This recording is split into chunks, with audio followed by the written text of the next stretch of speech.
Hello, everybody. I know I have a Sunday Funday out before Sunday. What is this madness? I'm just gonna call all my movie reviews Sunday Fundays. Fuck it, why not? I think that was enough time that I could monetize this if I got enough views. But hey, I actually wanted to get y'all out a review of the newest Netflix movie, in all essence, Highwaymen. It's actually been gaining a little bit of buzz here and there, and I was like, let me check it out. Since those who have watched my videos for a little bit probably know, I am from Texas. And I still live in Texas. It's hot as balls all the time, or it's humid. Yay. But more importantly, I am from Dallas area, where the two technically plot devices of this movie originate, Bonnie and Clyde. And that's actually the reason why I was interested in this film. Bonnie and Clyde have always kind of interested me in a lot of ways because they were gangsters, for lack of a better way of describing them, who were really looked up to. I don't even know a good comparison to them. Because realistically, and that's actually the sad truth of Bonnie and Clyde, and it's the one thing that a lot of admirers of them back then did not admit, they were murderers. And it's not like, oh, well, they just killed rich people. They killed normal people. Well, they killed police officers. And regardless of your feelings of police officers, just killing them wantonly just because they happen to be cops is a little insane, don't you think? But hey, we're not talking yet about the actual film, Highwaymen, or more importantly, why it is dubbed that. Highwaymen realistically is about the manhunt that really went into effect strongly against Bonnie and Clyde shortly after their reign began to go a little crazier than normal. Bonnie and Clyde really kind of just kept just doing their shit and just killing people and stealing like mad, but it reached a head after they broke out a few of their friends and fellow gangsters from prison. And pretty much that's where this movie starts up. It starts out with their prison break from Fotham, I think is how it's pronounced. I don't think the prison's no longer in service anymore. Mind you, this movie takes place in the 1930s. And just to clarify a few things, I think this is one of those cases where it is a based on true story. There's not 100% accounts on all of this stuff, but there is a lot of truth in certain parts of this, especially near the end. I'm going to get into it in a bit. So, yeah, it talks about Bonnie and Clyde breaking these guys out of prison, and they ended up killing a guard and mortally wounding another one. Well, I think he's mortally wounded. He's pretty much hurt, and it's in the 30s, so I mean, he's probably going to die from it. So Kathy Bates, who plays the mayor of Texas, yeah, it's kind of weird. Texas actually was kind of a really, really progressive state way back when. Oh, how the times have changed. But they actually had a female mayor. She was one of our first female, or not mayors, governors. She was a governor of Texas. I'm dumb. But no, she decided to eventually, after these just Bonnie and Clyde just been running rampant throughout different parts of the Midwest and also throughout Texas. She, under a little bit of coaxing, decided to reinstate the Texas Rangers. Those who do not know a little bit about the Texas Ranger history, this movie does actually explain a bit. Yes, the Texas Rangers are a baseball team, but more importantly than all of that, the Texas Rangers used to be, in all essence, government-paid bounty hunters. And when I talk about government paid bounty hunters, I don't mean like dog the bounty hunters, you can go arrest you or anything like that. I mean, we're talking about Old West. And think about where Texas is located. Yeah. In fact, technically portions of Red Dead Redemption, the famous, very, very famous game, if you don't know about what hole have you been living in, but also Red Dead Redemption 2, which is weird because technically it's the third in the series, but we're not going to get into that. Portions of it are technically based in Texas, for lack of a way to describe it. Yeah, any parts that are near Mexico and all that. And where do you think that is? That's the Texas border with Mexico. It's not the California border or anything like that. No, no, no, no. All deals with Texas, or technically Old West Texas stuff, because that's where thieves used to. That's what they did, because technically they weren't allowed to go over the border, so they would just shoot across the border. But yeah, so Texas Rangers way back when, whenever they originally were formed, would, hey, I'm going to serve you a warrant. Sometimes you wouldn't always get a warning, especially if you were a little bit more notorious. Or more importantly, in Kevin Costner's example here, he plays the gentleman. I'm afraid I cannot remember his name, just because it's one of the issues I will say with this movie is like it starts throwing out a lot of names, and after a while, like the only one I ever remembered was Woody Harrelson, but that's because he is a super memorable character. Though I think there's a reason for that. Kevin Costner's character, I think his name is Hatham or something like that, or Hager or something like, I can't remember. He's based on a real man. So is Woody Harrelson. And his nickname is Manny, though it's spelled Maney, which is kind of odd. You think that would be Manny, but you know, fuck me and trying to use English here. But I'll just call him Kevin Costner. We're just going to say the actors. He's actually based on a real guy who was a famous bounty hunter for Texas Rangers. They sometimes took the law a little bit in their own hands, which is part of the reason why they were disbanded originally by Kathy Bates' character. I cannot remember her name. Unfortunately, just not coming to me. Because it was starting to become, we're going past that. We're supposed to be out of the age of the outlaws, and realistically, the only reason why she decided, hey, let's let them come back, is because, well, let's use an outlaw to get an outlaw in all essence. That's kind of the idea, and that's pretty much what the movie does. It shows some of how they actually try to track them, because you gotta remember, there's no cell phones. Phones were kind of a thing, but not everybody had them. Everything's done by mail mostly. Cars were more of a luxury than anything. And people could just walk into a gun shop and go buy a submachine gun. It's actually a kind of funny little part.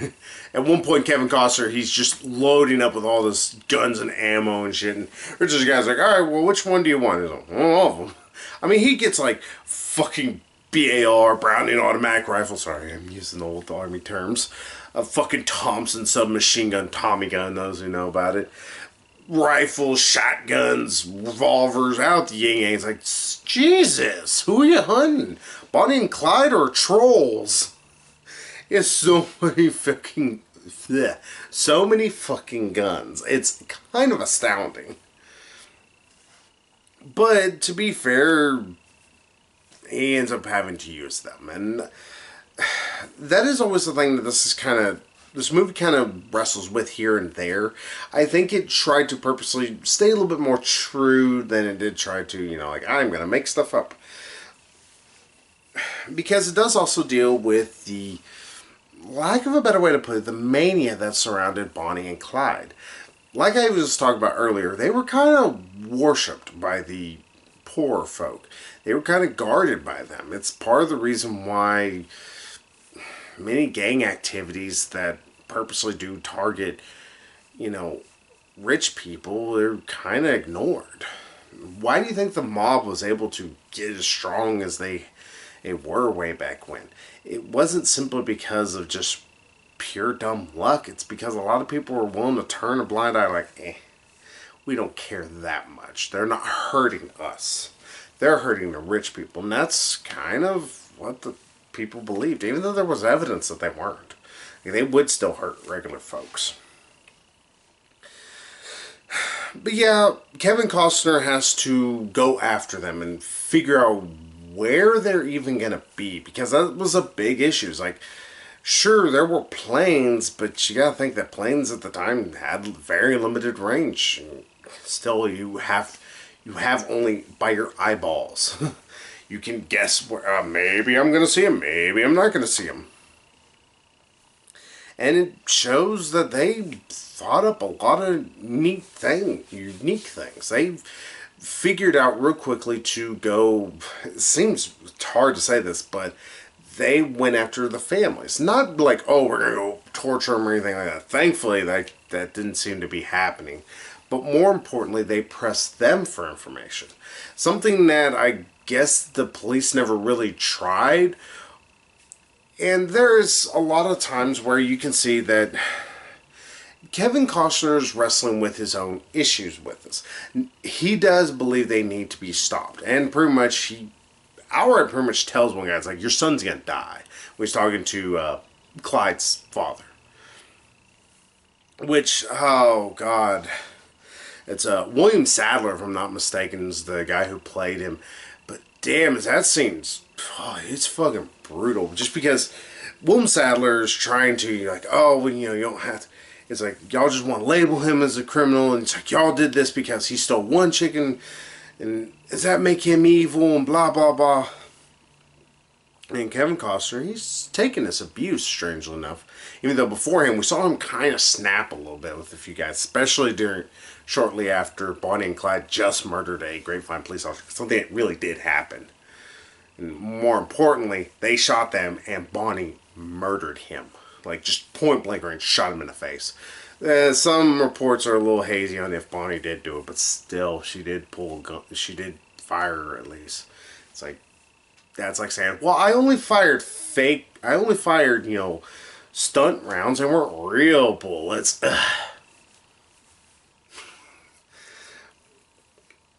But, when Kevin Costner originally cast this guy, who pretty much was talking like, oh, Bonnie and Clyde are right, beat the piss out of him, actually. But to be fair, it was showing that Kevin Costner shouldn't be going there. And in fact, Manny, Woody Harrelson's character, constantly is having to wrestle him back. He's like, because he even kind of explains why he has these, like, for lack of a better way, how he describes it, is bad dreams. He doesn't sleep real well. Sorry, dying of dehydration. But whenever they're, like I said, they're talking, when he's finally talking to William Sadler and trying to get a little bit more information, you know, it's like, where are they going to go? He finally lets them know, it's like, this isn't a thing of what your son was, it's what he is now. And I think that finally hit, and not only that, but you can just, William Sadler has just super emotive face, so he's actually able to just see him just destroy, because he realizes it too. And I think that's one of the best parts of this entire movie. Everybody delivers a fantastic fucking performance. You have just minute characters that really don't have as big of a plot purpose. There's just one deputy. His name is Theodore, I believe. I can't remember. I want to say it. I keep calling him Teddy and Theodore, and I'm like, I hope it's Theodore. Either his name's supposed to be Ted. He is the guy who originally spotted Bonnie and Clyde whenever their final shootout happened. Well, like, massacre would be a nice way to describe it.